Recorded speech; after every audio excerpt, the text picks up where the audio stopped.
تو آذان سے قبل جو سحری کا وقت ہوتا ہے وہ ختم ہو جاتا ہے،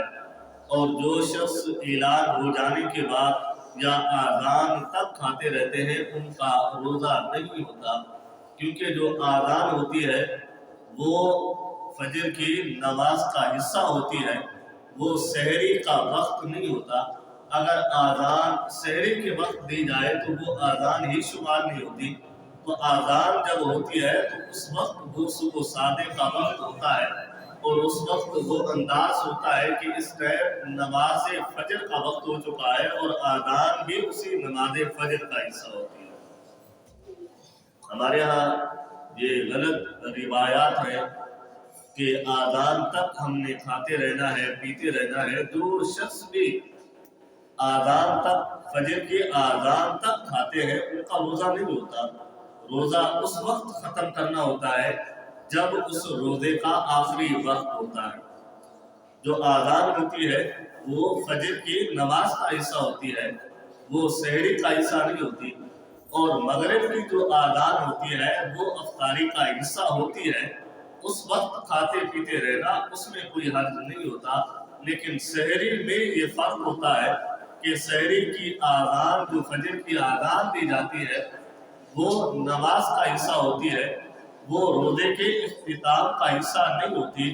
روزے کا اختتام اس سے قبل، سحری سے پہلے ہی ختم ہو چکا ہوتا ہے۔ اور ہمارے ہاں یہ رسم و رواج ہے کہ ہم نے سحری کی آذان تک کھاتے رہنا ہے یا پیتے رہنا ہے، یا سحری کی آذان شروع ہو جائے، جو وقت ہو وقت کے بعد آذان دینا ضروری ہوتا ہے۔ سحری کے وقت سے قبل آذان دینا جائز ہی نہیں ہوتا۔ جب فجر کی آذان ہوتی ہے وہ سحری کے اختتام کا حصہ ہوتی ہے، اور وہ جب آذان شروع ہوتی ہے وہ فجر کی نماز کا حصہ قرار دیا جاتا ہے، اس کو فجر کی نماز کے ساتھ ملایا جاتا ہے۔ اس وقت کچھ کھانا پینا ہمارے لیے جائز نہیں ہوتا،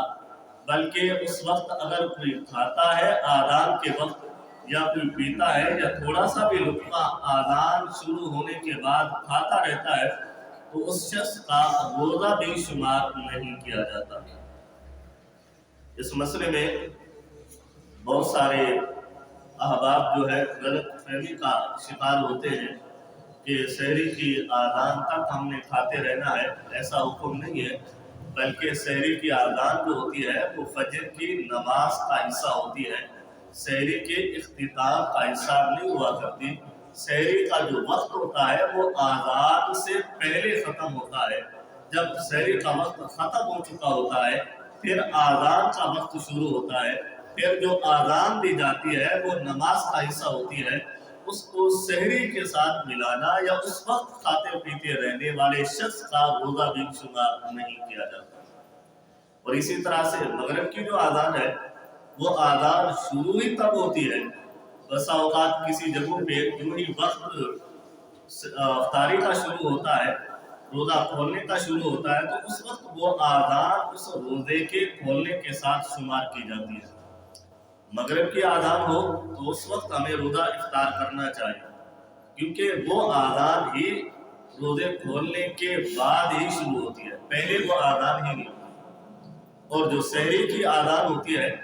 وہ روزہ ختم ہونے کے بعد شروع ہوتی ہے۔ اس وقت فجر کی آذان کے وقت کھانا پینا جائز نہیں ہوتا، کیونکہ اس وقت کھانے والے شخص کا روزہ جو ہے شمار نہیں ہوتا، کیونکہ جو وقت ختم ہونے والا تھا اس نے اس وقت ختم نہیں کیا، بلکہ اس سے آگے 1 منٹ 2 منٹ چلا گیا۔ جب آگے اس نے کھاتا پیتا رہا ہے تو وہ روزے کا وقت جو تھا وہ ختم ہو چکا تھا، اس نے پہلے ہی ختم نہیں کیا بلکہ آذان تک کھاتا رہا ہے، اس وجہ سے ایسے شخص کا روزہ شمار نہیں کیا جاتا۔ تو یہ ضرور صاحب جو قرآن و حدیث کے مطابق پورا مہینہ چل رہے ہیں، تو یہاں پر آپ کوشش